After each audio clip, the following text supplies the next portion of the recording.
Tanse, I'm Creeson Agecoutay. Welcome to APTN National News. Thank you for joining us. The House of Commons held an emergency debate late into the evening last night. The federal NDP requested it due to the recent deaths of 6 Indigenous people at the hands of police forces across Canada. Winnipeg NDP MP Leah Gazan noted that between 2017 and 2020, an Indigenous person was 10 times more likely to be shot and killed by police than a Caucasian person.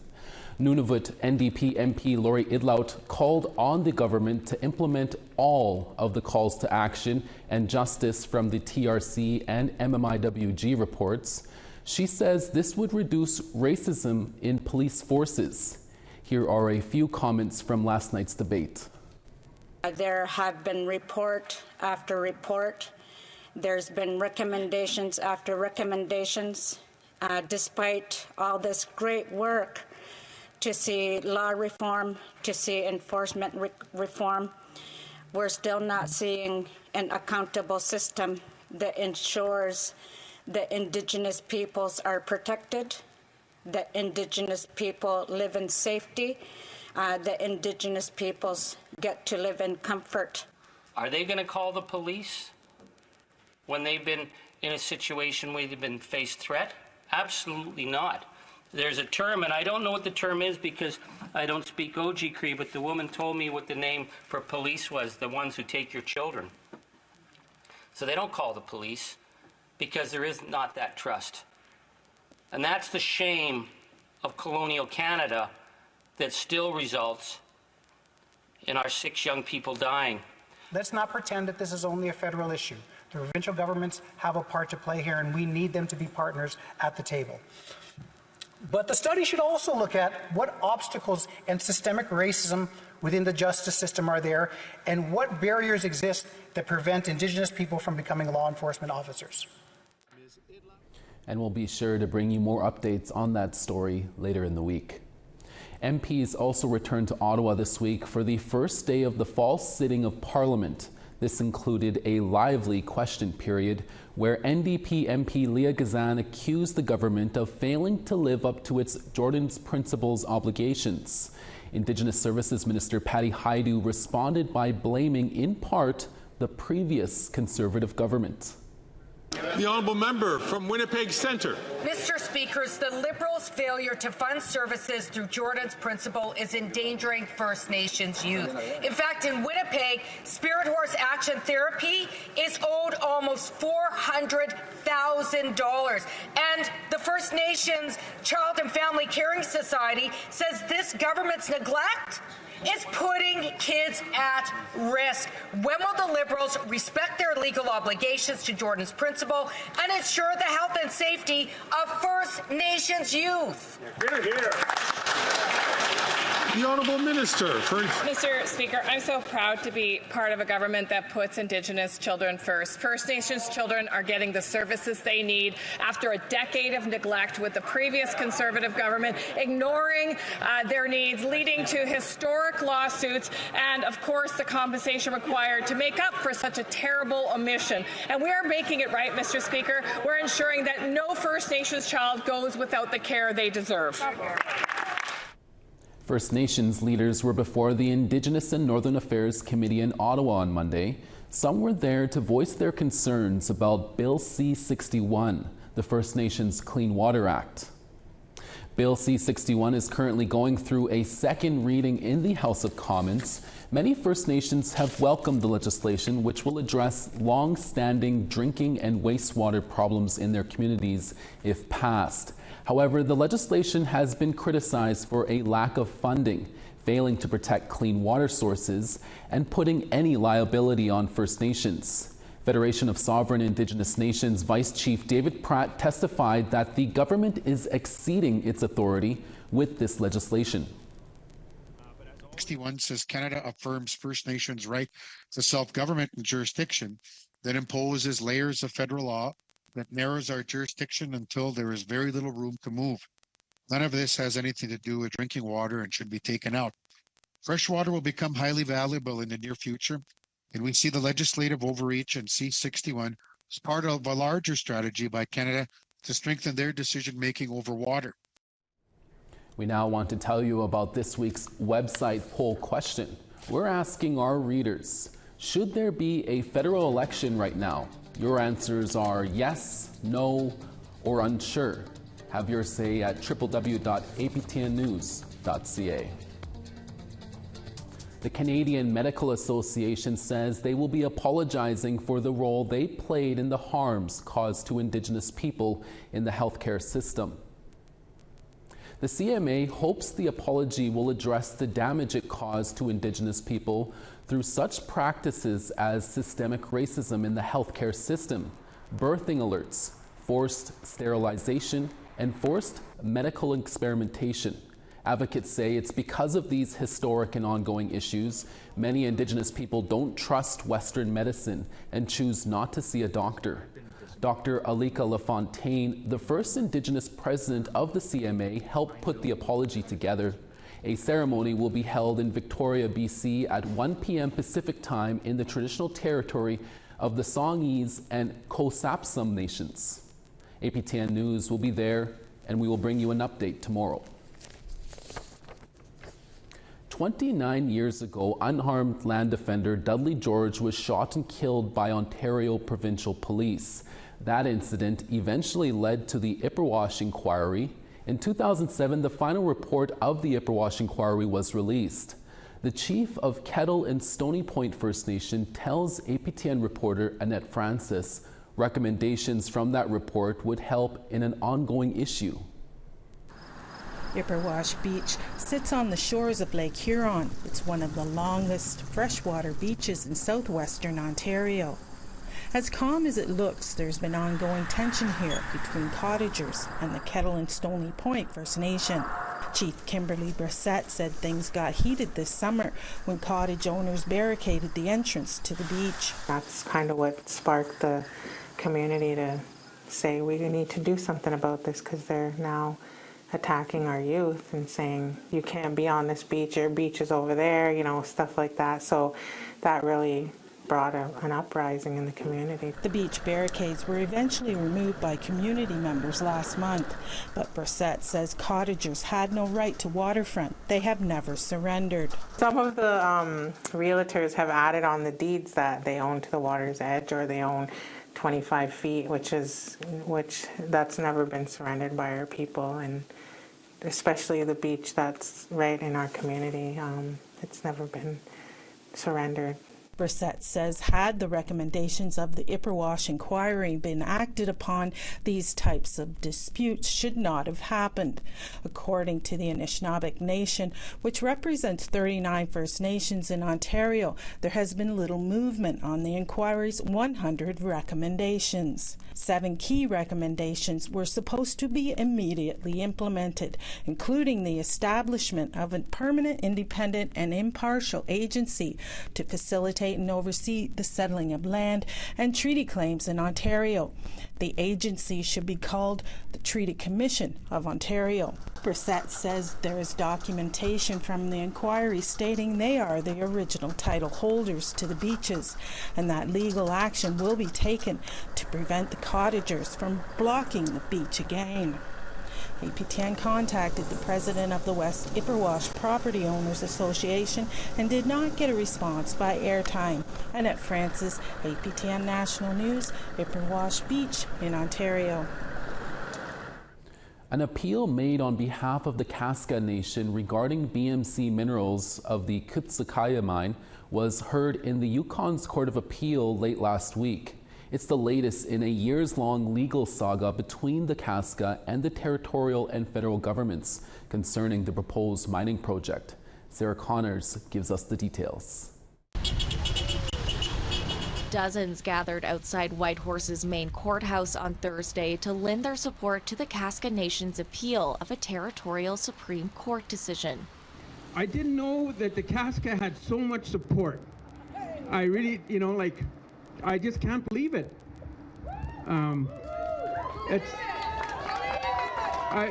For years, the nation has been fighting the territorial and federal governments on BMC Minerals' proposed Kutsakaya mine. The big mining companies come into our small community in our village They talk to us. We got concerns, we say, but they don't hear us. The open pit copper, zinc, and lead project is located near the Casca communities of Ross River and Watson Lake. The Casca have many concerns about the project and how it will affect their land, especially when it comes to caribou. Caribou that sustain us. That's why I'm here today. The mine's decision bodies, the territorial and federal governments, gave the mine the green light to proceed to the next stage in the approval process in June 2022. The Casca said the governments failed to properly consult with them before making a decision and filed a judicial review the following month. Yukon Supreme Court Chief Justice Suzanne Duncan said in a decision released earlier this year that the governments mostly upheld their duty to consult. But the Casca appealed, arguing the judge erred in her decision. One of the things that we'd like to do is to protect our future generations. What we do here today, it will impact tomorrow. But the Attorney General of Canada, Yukon Government, and BMC Minerals, who are listed as respondents in the appeal, said the Crown did uphold its duty and that the presiding judge was reasonable in her decision. The two-day hearing wrapped up on Friday. The appeal court reserved its decision. It will likely be several months until it's released. Sarah Connors, APTN National News, Whitehorse. We have another Indigenous film to tell you about that made its debut at this year's Toronto International Film Festival. Plus, our Angel Moore brings us an update on what she's working on.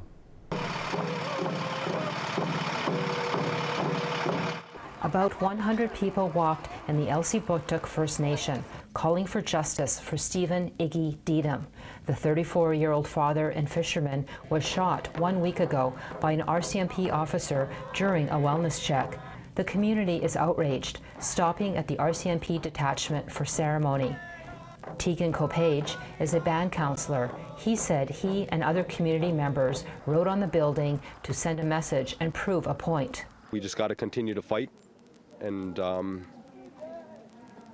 get justice for our brothers and sisters. And community members are calling for the RCMP to leave Agecoutay. I will have more of this story later on APTN National News.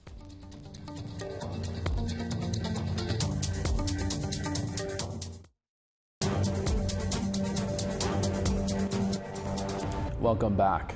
A fascinating Indigenous documentary has made its world premiere at the Toronto International Film Festival. So Surreal Behind the Masks takes viewers behind the scenes of a rarely seen part of First Nations culture in BC. CTV's Donna Sound has the story. Being on a red carpet is a dream for most. For Neil Diamond and Joanne Robertson, it has become a reality with the premiere of their film, So Surreal, Behind the Masks. It's great exposure, and I hope all this people seeing the film will, maybe the people who have these masks will want to return them. Many First Nation cultures don't like spiritual masks to be shown on screen. We were always checking with the community members to see if it was okay, what wasn't okay. What do you have here? In this documentary, Diamond sets out on a quest to find the coveted transformation mask of the Kwakwaka'wakw people of BC's northwest coast. With the Kwakwaka'wakw, there was that spiritual element to it too. Theirs told more about their origins, of where they came from, their family history. This quest takes him to Paris, the Yupik territory in Alaska, and to New York, where the coveted mask is found in the collection of a wealthy family of surrealists. When the surrealists saw these masks, they could feel the power of the masks because they were interested in the dream world. He sets out to find it and return it to its rightful owners. They were taken from them. They were stolen. They were put in jail because of their ceremonies. TIFF 2024's official program features an array of 15 titles with Indigenous directors, actors, and content. In this 49th year of TIFF, it has now created an Indigenous advisory group. This group works to assist Indigenous filmmakers and attract more Indigenous audience members.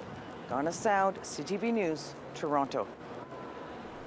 When it comes to climate change, it's safe to say that most people agree it is a real issue and one that society must address. That topic was front and center at a treaty gathering in the Qu'Appelle Valley in Saskatchewan last week. First Nations University student intern reporter Desiree No Name explains more in this story. We have to go up north to eat the fish, and it's important we protect the environment. Vice Chief David Pratt has some strong words for the youth of Treaty 4. And on this day, it's about climate change. We can see that things are getting warmer. We've had a lot of issues with wildfires across Canada, and not just around Canada, but around the world. So we're seeing that impacts of climate change. And First Nations, we're on the front lines of that fight. The climate crisis is an issue worldwide.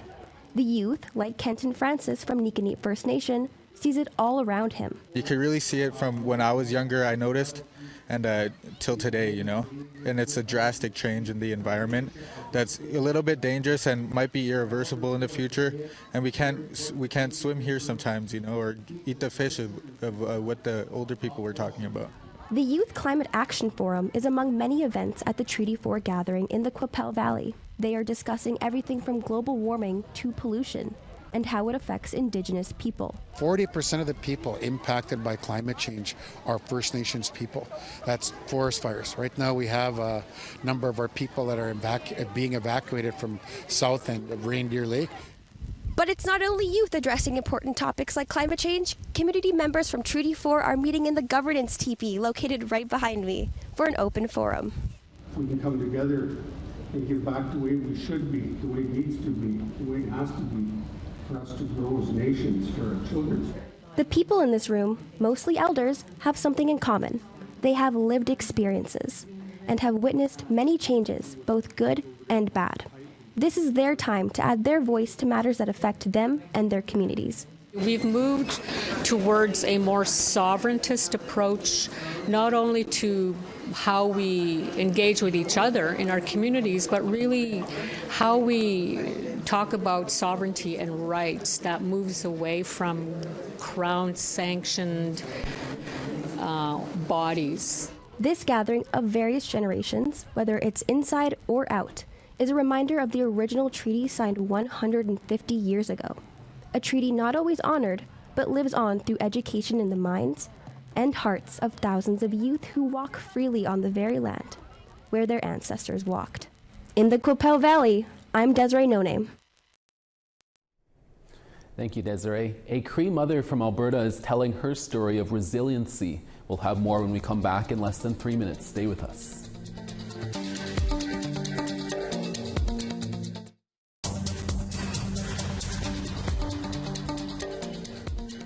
Over on the east, St. John's 21, Fredericton 19. Nain 13, Cartwright 19. Saguenay 20, Gaspé 19. Ottawa 24, Sault Ste. Marie 16. Sunny and Timmins 24, Sioux Lookout 18. God's Lake 14, Puckatawagan 13. Gimli 18, Brandon 19. Estevan 14, Swift Current 12. Larange 15, Stony Rapids 8. Rain in Peace River at 23, Fort McMurray 22. 20 in Medicine Hat, Calgary 21. Penticton 24, Campbell River 16. Prince George 18, Fort Nelson 15. Watson Lake 13, Rock River 9. Yellowknife 14, Fort Simpson 18. Fort McPherson 11, Colville Lake 11 as well. Baker Lake 13, Chesterfield 10. And Iqaluit 3, Clyde River 3 as well. A Cree mother from the Montana First Nation in Alberta has become a fashion model after beating addiction. And soon she'll be off to the fashion capital of the world in Paris, France to showcase Indigenous design fashion. APTN's Chris Stewart has Janine Pegan's story.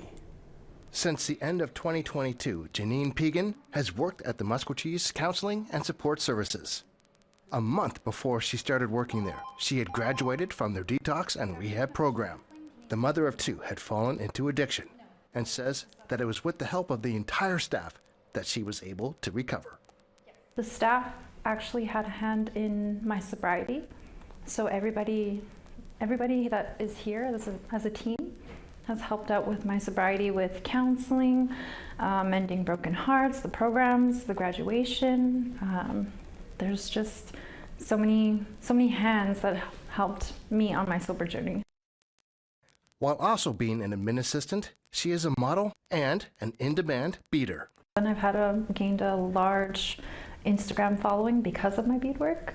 And then I started beading for local and native celebrities. So it's been quite the journey. It's taken me pretty far. And now her modeling career is reaching heights she did not expect, getting to model in the biggest runways in the world. I went to New York last week, my first time leaving Alberta, and it was a really amazing experience. I loved every moment of it. I modeled for Chelsea's Creations, and I modeled for indigenously beaded hat designs. And they've taken me almost all over the world, and we're headed to Paris in 2 weeks. But with her success, there have been some downsides. She has had some people not celebrate her happiness. I do face bullying. I get picked on, and I get messages, you know, you don't belong in Paris, you don't belong in New York, and it's local. And it doesn't really bother me. It bothers me to know that other women and other, you know, youth can go through that. But for me, I overcame an addiction. So like name calling and bad behavior isn't really bothersome. Janine is proof that addictions can be overcome, and some of the biggest moments of your life can still be ahead of you. Chris Stewart, APTN National News, Muskogee, Alberta. Despite losing in every category, it was still a historic weekend for Indigenous representation at this year's 76th Emmys. The award-winning series Reservation Dogs was nominated for 5 categories that included Outstanding Comedy Series and Outstanding Lead Actor. That actor was Defero Wunatai for his portrayal of Bear Smallhill. Wunatai walked the red carpet with a red handprint on his mouth to bring more awareness to missing and murdered Indigenous women and girls. Killers of the Flower Moon breakout star Lily Gladstone and Kaylee Reese also made history as the first Indigenous women to be nominated for Best Supporting Actress in a limited series. Both Gladstone and Reese were recognized for their work in Under the Bridge and True Detective Night Country, respectively. Marvel's first Indigenous superhero show, Echo, was also nominated for Outstanding Fantasy Sci-Fi Costumes. And that's your midday newscast for this Tuesday, September 17th. Dennis Ward will be here in a few hours for your evening newscast. Make sure to join us then. From everyone at APTN National News, hi miigwech, masicho. Thank you for watching, and we'll see you again. Ekse.